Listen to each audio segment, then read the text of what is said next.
Why do I come to the arena? Round 2 of the Fire Emblem Gladiator arena, so 16 more cringy self-inserts coming to die for our entertainment. This batch of gladiators featured Wolin the Necromancer and his skeleton minion Bobby, Phalanx the Summoner and her pet spider Needle, Shell the Great Lord, Hanako the Sniper, Amanda the Maligmanite, Caspian the Hero, Selphyn the Sage, Isabella the Swordmaster, Riku the Mage Knight, Nirvana the Valkyrie, Noelle the Halberdier, Sephia the Dreadfighter, Tarlan the Hyperpupil, Violetta the Paladin, and Funklocki the Bishop. With the seeds randomized and the matchup set, we jump into round 1.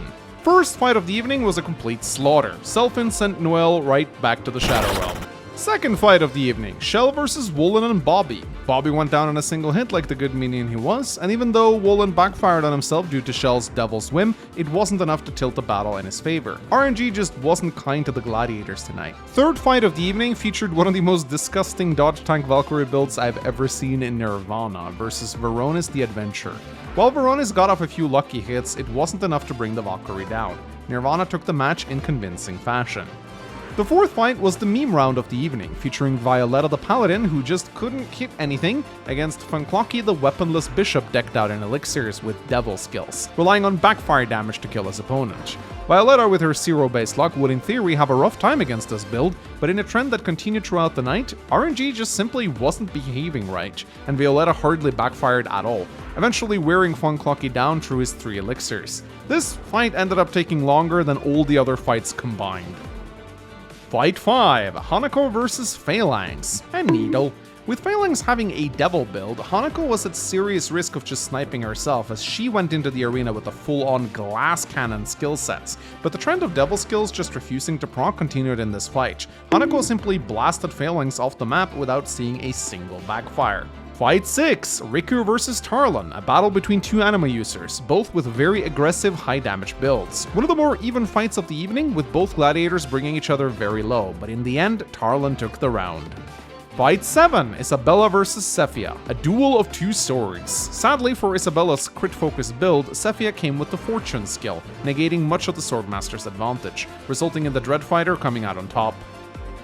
And lastly, Fight 8 and the finale of the first round, Caspian vs Amanda. The female Malignite had a very interesting build, but Caspian was packing some real cheese. A sure-shot hero Brave Axe combo, which just yeeted Amanda out of the arena. And with that, round 1 was over, and we were ready to head into round 2. First fight featuring Wolin vs Selphyn, the Light Sage versus the Dark Necromancer. This win should by all accounts have gone to the Sage, but due to an absolutely disgusting RNG, Wolin was able to land several Fenrir hits to take the fight.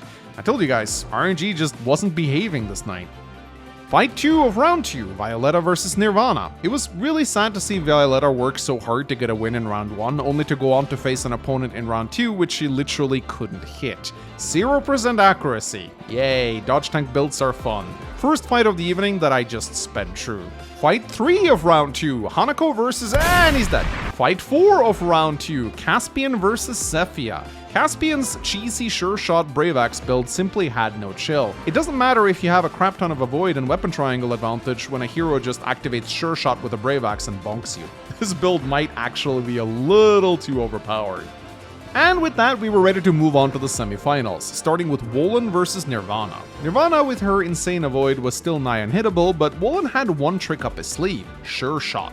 And considering Nirvana hit like a wet noodle, it actually became a pretty tense fight of seeing whether or not Wolin would proc that Sure Shot, which he actually did a few times. But sadly, it just wasn't enough. Sure Shot simply didn't proc often enough. Once again, RNG was the culprit here. Nirvana wins. Second fight of the semifinals, Hanako vs Caspian, and he's dead.